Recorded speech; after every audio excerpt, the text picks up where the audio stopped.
So the other day, I was walking upstairs in my house, and as I often am, I was listening to an audiobook on Audible through my AirPods. Trademark lawyer, see, I'm using the brands. And I was walking upstairs, and I got to the top of the stairs, and I looked to my right, and my 18-year-old daughter was in her room, and I happened to glance in, and she was streaming old episodes of Arrested Development on her laptop. I turned to my left, I looked the other way, my wife is in our room, and she's listening to a podcast, something that she loves to do. And it occurred to me right at that moment, we're a multi-screen family. We're all consuming content that really isn't any different than it's been for a long time, but it's coming to us in an entirely new set of ways. And that's created some very interesting dynamics in the contract world for content creators. Stay tuned, I'll tell you more.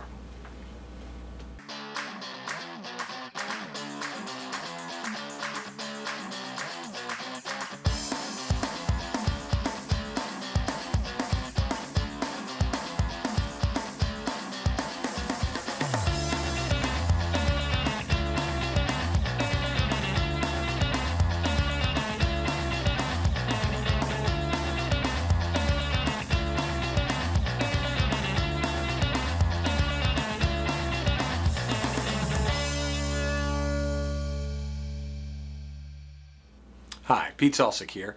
I'm the screen lawyer. You know, when I was in my pre-law school days, or as I often say now, my putting off law school days, I used to drive around the state of Missouri selling playground equipment to daycare centers. And to pass the time, I would listen to books on tape, on cassette, in my car. Loved them. They would get me through long drives to small towns.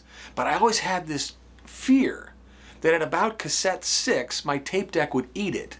And there'd be 4 more cassettes, and I would never know how the story ended. And I'd be hours away from getting back to the library to get new, and maybe I never would find out. Can't believe how happy I was when books on CD came out, and I would listen to them on my Discman, again plugged into the tape deck, but somehow that seemed safer. I could listen to the whole story. Well, now fast forward, I consume them right on my phone, on my screen, through Audible, through, my wireless headphones. The point is, it's streaming. I can constantly get it. They never go. I'm addicted to that content, but I'm now acquiring it in an entirely different way. I used to go to the library and check out the books. And most libraries these days have very large libraries of digital downloads so that I could do the same thing. But I am addicted, and a lot of people are addicted to the new release. And so I get my Amazon subscription, I get Audible, I get a new audiobook every month as part of my subscription. It doesn't feel like I paid for it because it's sort of already included, and I'm constantly getting that new release. Something about that content delivery has changed the way I think about it. And it's changed the way I pay for that content, changed the way I can distribute it, and it's changed the way publishers interact in getting novels out into the world, or nonfiction books as well. And whether you like Amazon or not, there's no doubt that they have changed how things are delivered. And content is part of that. You know, with the Arrested Development, my daughter was watching. Now, Arrested Development is interesting. It's one of the first shows that Netflix released in its entirety, in the entire season at one time, when it came out with its 4th season. And since then, it's sort of been the model for the way we consume television. We don't think about when something is aired, only when it becomes available.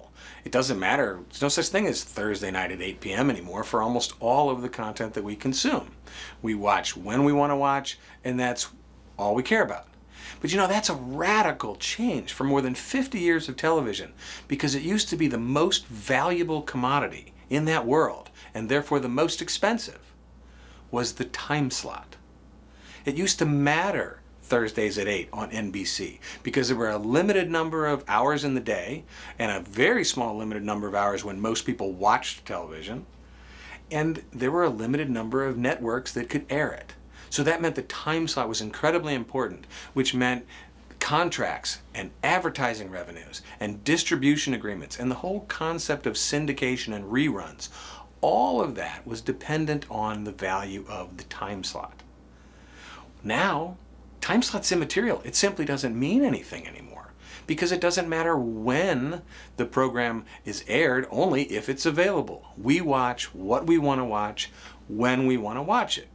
And also with the internet, there's really no limit. So there's no such thing as networks owning all the space. Anybody can put something on. We've eliminated the value of the time slot as a commodity, which changes the way contracts are structured, changes the way distribution deals are thought of, changes the way people think about creating content in the first place because they know they can get it out into the world. You know what hasn't changed? In fact, maybe it's even more important now than ever before, is the quality of the content. You don't get the benefit. You can't be counting on the fact that you're on Thursday nights, people are just going to watch because that's what time they watch. Your content has to be good. It has to grab the eyeballs and therefore grab the revenue. But it's radically changed the way deals are structured in this industry in just a short period of time. Content's the same, deals are entirely different. And lastly, the podcasts. You know, podcasts are really just conversations, right? That's not new. People have had conversations all the time, interviews, so forth. But you know what's I think is really interesting and emerging quickly is how podcasts are being used to create businesses, to create opportunities for people to demonstrate their expertise, particularly in the area of professional services. You know, it used to be that you had to be practicing or doing whatever you were doing for 20 years and develop a reputation and perhaps have a big firm and all these other things to set yourself up sort of as an expert who could generate real income. But nowadays, if you've got something to say, you can say it. And if you've got a small amount of money to invest in some decent equipment and a tutorial or two, and don't get me wrong, there are some that are a whole lot better than others. But the fact is the barriers to entry have come down, businesses have sprung up, and podcasts have been created an entirely new way to start and launch businesses. Just a conversation. A TV show is just a TV show. A book is just a book. But technology and the screens we use has radically changed the way business gets done. It's created lots and lots of opportunities, but it hasn't changed copyright law and it hasn't changed contract law. So don't forget that rule we always say, get it in writing, think about how you might want to make money in the future, and learn and embrace the fact that we, all of us, are a multi-screen family. Take care. Talk soon.